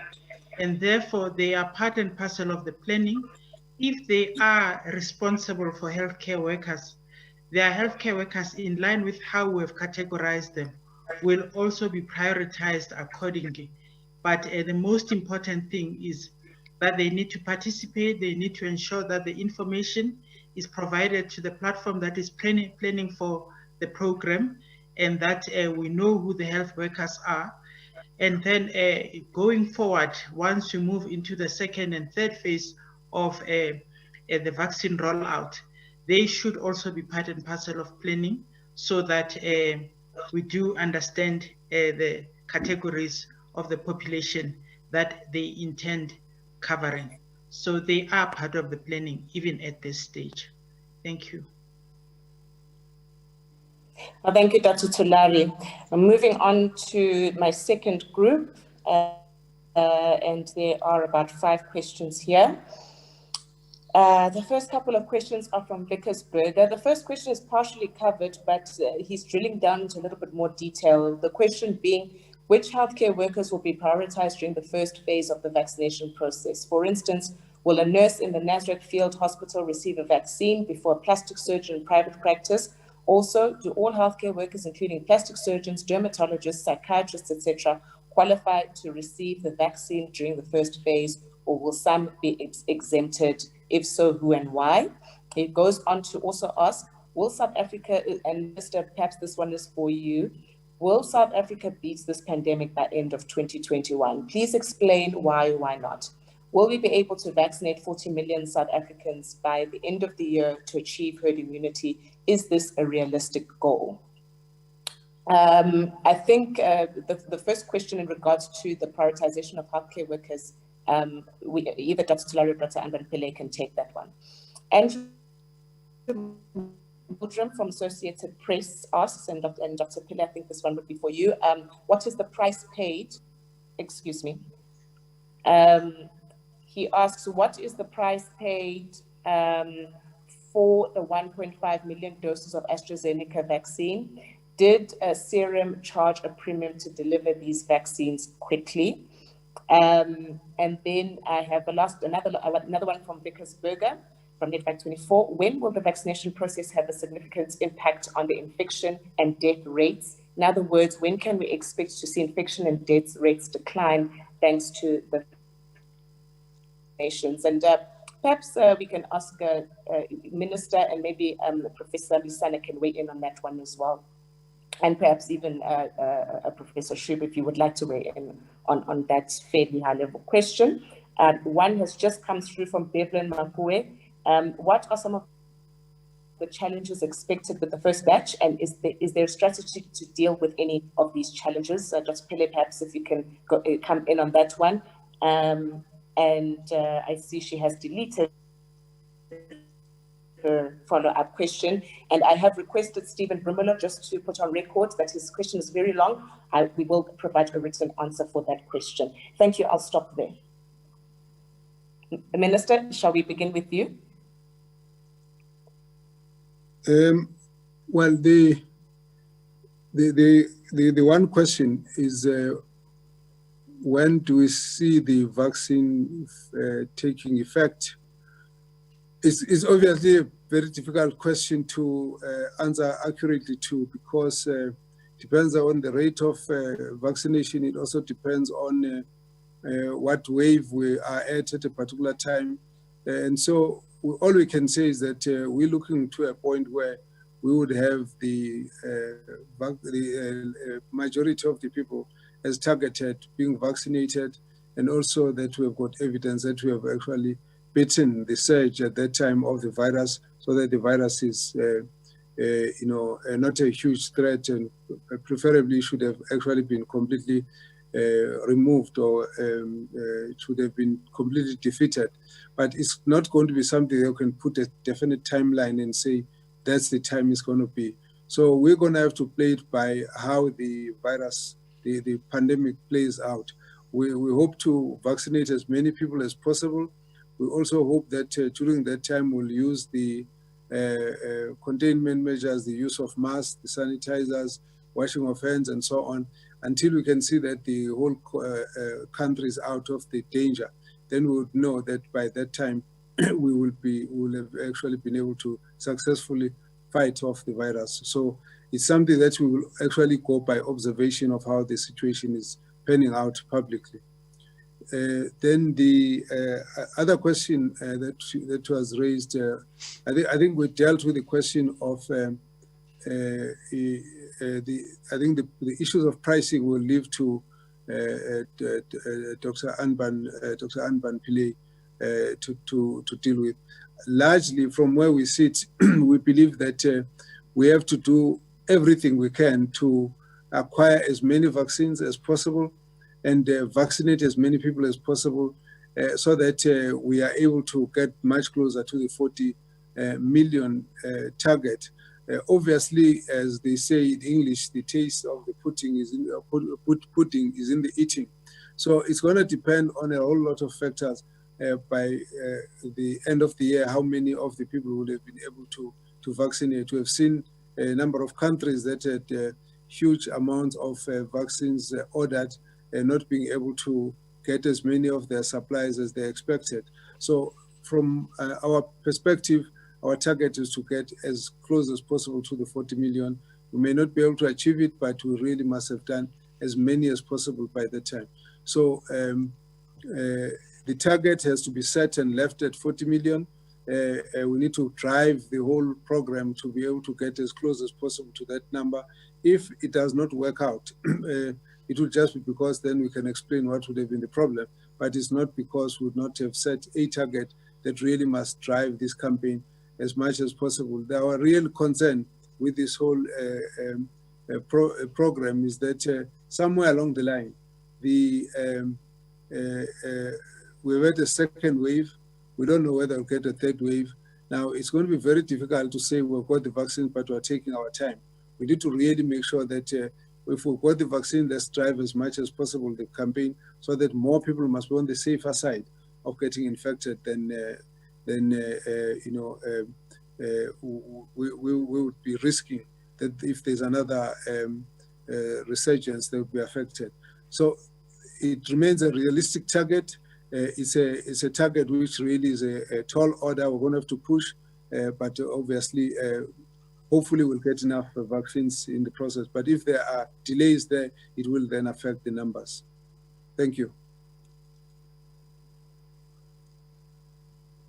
Thank you, Minister. Let's move on to Dr. Anban Pillay.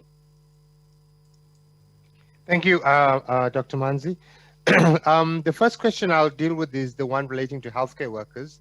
I think it's important to appreciate that in order for the program to start with the first set of doses, we need to start somewhere, and it's important that we start consistently across the country in the same place. And so we all agreed after much discussion that we would start with the hospital workers, then move to primary care, and then into the community. And that's the order we'd be moving in to make sure that we have a consistent approach to vaccination. And in that approach, I would think that plastic surgeons work in hospitals, and they would be entitled to vaccination there. So would many of the other surgical disciplines that would normally be working in a hospital environment. So they would be vaccinated in that environment. The question around the price we paid, no, we didn't pay a premium for the 1.5 million doses. It is the standard price that Serum Institute charges countries, particularly those that are in the upper middle income group. A friend of mine who works in the Ministry of Health in Brazil saw the article about what South Africa had paid and some of the perceptions, and just sent me a message saying Brazil bought their doses, I think a week ago, and they paid exactly the same price from the Serum Institute. So this is not a different price that we paid. I also have been engaging with other companies that are producing the AstraZeneca vaccine, and they've been quoting us exactly the same price that the Serum Institute charged us. So I don't think it was a premium. I do know even in the private market in India, the Serum Institute is charging close to $8 or $9 for the vaccine within that market. So there are differences in prices. They've taken a tiered pricing approach in terms of that, and I think that's the reason why we paid a particular price for the vaccine. What challenges do we see with the first batch? I think